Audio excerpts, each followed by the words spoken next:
Hello guys, I'm Raghib and I'm here with Sajjad. Sajid bhai. Can we, nice to meet you first of all. Thanks. Now, could you tell us something about you? আপনি কোথায় কাজ করছেন? আপনার an intro about you. আমি বর্তমানে সিগওয়ার্ক বাংলাদেশ নামে একটা German বহুজাতিক কোম্পানির এন্টিটি ম্যানেজার হিসেবে কাজ করি। Entry manager. আপনি কত বছর ধরে এই কোম্পানিতে? আমি এখানে 5 বছর। আর ওটার আগে কোথাও ছিলেন? এর আগে বসে ছিলাম 5 ইয়ার্স, দেন এর আগে ব্র্যাকে ছিলাম আরো 2 বছর। অলমোস্ট আপনি প্রিন্টিং ইন্ডাস্ট্রিতে কত বছর ধরে? প্রিন্টিং ইন্ডাস্ট্রিতে অলমোস্ট 5 ইয়ার্স। Almost 5 years। আর ওইটার আগে what was the other work that you did ওইখানে? ব্র্যাকে বা ব্র্যাকে আমি এইচআর এ ছিলাম, বসে আমি এইচআর এন্ড অ্যাডমিনিস্ট্রেশন। আচ্ছা সাজাদ ভাই, আমাদেরকে if you okay with this, have you invested anywhere এখনো লাইক আমি হচ্ছে আমার ইনভেস্টমেন্ট গুলো হচ্ছে বন্ডে, এফডিআর এ এবং জমিতে। জমিতেও আছে আপনার তাহলে? তো অ্যাজ উই আর জমি জমা, could you share some of your experience of investing in জমি, কোথায় এন্ড ওয়্যার? জমিতে হচ্ছে এখন তো ঢাকার আশেপাশে যে জমিগুলো আছে বা এইগুলা হচ্ছে পারচেস করার আর আমার অ্যাবিলিটির মধ্যে নাই। জি। আমি মোস্টলি ইনভেস্ট করতেছি আমার লোকাল, যে আমি যে জায়গায় বর্ন অ্যান্ড ব্রট আপ, মানে আমার গ্রামের বাড়ি, ওই জায়গাতে আমি জমি কিনতেছি। আহ যেটা দেখা যায় কি, যে আপনি যদি গত 20 বছরে বাংলাদেশের ট্রেন্ড দেখেন, লাস্ট 20 ইয়ার্স আর last 100 years, gold, bond, share বাজার, এই যে কোনো কিছু চেয়ে highest return you will get from জমি। হাইয়েস্ট রিটার্ন ফ্রম জমি। আপনার দেশের বাড়ি কোথায়? আমার দেশের হচ্ছে গোপালগঞ্জ, কাশিয়ার। গোপালগঞ্জ। আর আপনার, যদি if your okay with telling us this, একটু ক্লেমটা ছিল, আপনার ইনভেস্ট করতে কত দিতে হয়েছে? আপনার জমিতে ইনভেস্ট করার জন্য how much money did you have to put in? আমি যেহেতু বলছি, মানে আমার খুব বেশি টাকা নাই, বাট হ্যাঁ। হচ্ছে যে টাকার মধ্যে আমি ইনভেস্ট, মানে আমি কিন্তু জমিটা পারচেস করছি নট অ্যাজ যে ওই যে আমি একটা বাড়ি করবো বা এরকম কিছু। আমি আমি ইনভেস্ট করছি অ্যাজ এন ইনভেস্টর।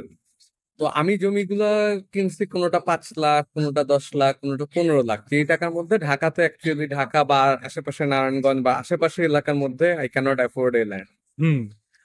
আপনার ল্যান্ড থেকে ইনভেস্ট করে what is the return you're expecting? Do you want to, you said you don't want to have a house of your own এখানে, you're doing it as an investor, so basically you want some profit out of it, right?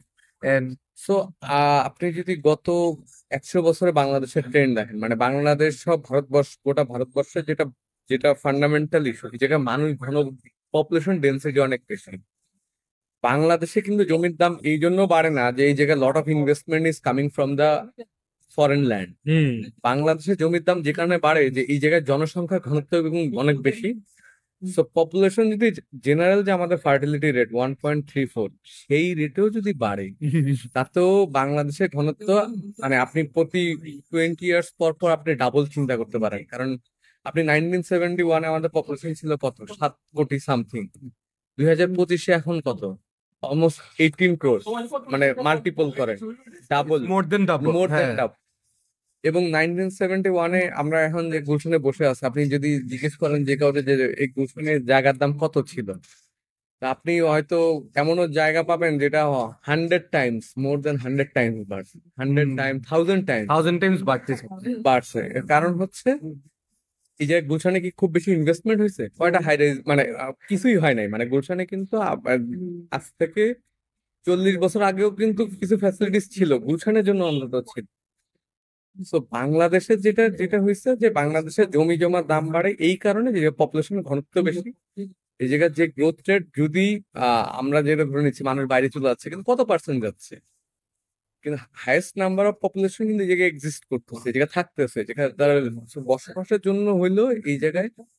আমি মানে আমার analysis বলে জমি is the highest return, but মানে এর এর চেয়ে বেশি আপনি কোনোটাতে পাবেন না। গোল্ড, আমি আমি জাস্ট আমার বাবার কথা বলি। আমার বাবা 2005 সালে বাড্ডাতে একটা জমি কিনছিল, যেটা 5 লাখ টাকা ছিল কাঠা। 2005, আজকে 2025, 20 ইয়ার্স এর ব্যবধানে ওই জায়গায় এখন 1 কোটি টাকা। সো 5 × 20, সো 20 বছরে 20 টাইমস, 20 টাইমস। যেটা আপনার আপনার আপনি যে ইনভেস্টর হিসেবে আপনি যে কোনো সেক্টরের চেয়ে হাইস্ট রিটার্ন আমার মনে হয় জমিতে। জমিতে। এখন এটা জমির ক্ষেত্রে বিষয়টা হচ্ছে যে কোন জায়গাটাতে আপনি কিনছেন।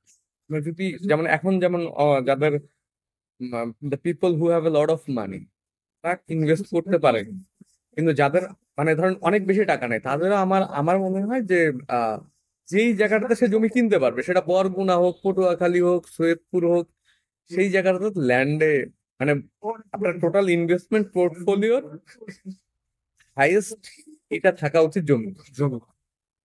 আপনার কি মনে হয় জমি কমন পিপলের জন্য অ্যাক্সেসিবল, মানে মানুষ কি এটা ইজিলি ইনভেস্ট করতে পারবে? না, না। জমি বাংলাদেশে কখনোই ইজি অ্যাক্সেসিবল কিছু ছিল না। আমি যদি আপনাকে একটু ডেপথে বলি, বাংলাদেশে রিয়েল এস্টেট বিজনেসে বসুন্ধরা, আমিন মোহাম্মদ বা যারাই বাংলাদেশে রিয়েল এস্টেট ব্যবসা করে তাদের ব্যবসাটা কিন্তু অবৈধ ফরম্যাটের উপর করছে। কিরকম অবৈধ? তারা প্রথমে গিয়ে বা ইস্টার্ন হাউজিং গিয়ে দেখছে যে এই কোন জায়গাটাতে খাস জমি আছে।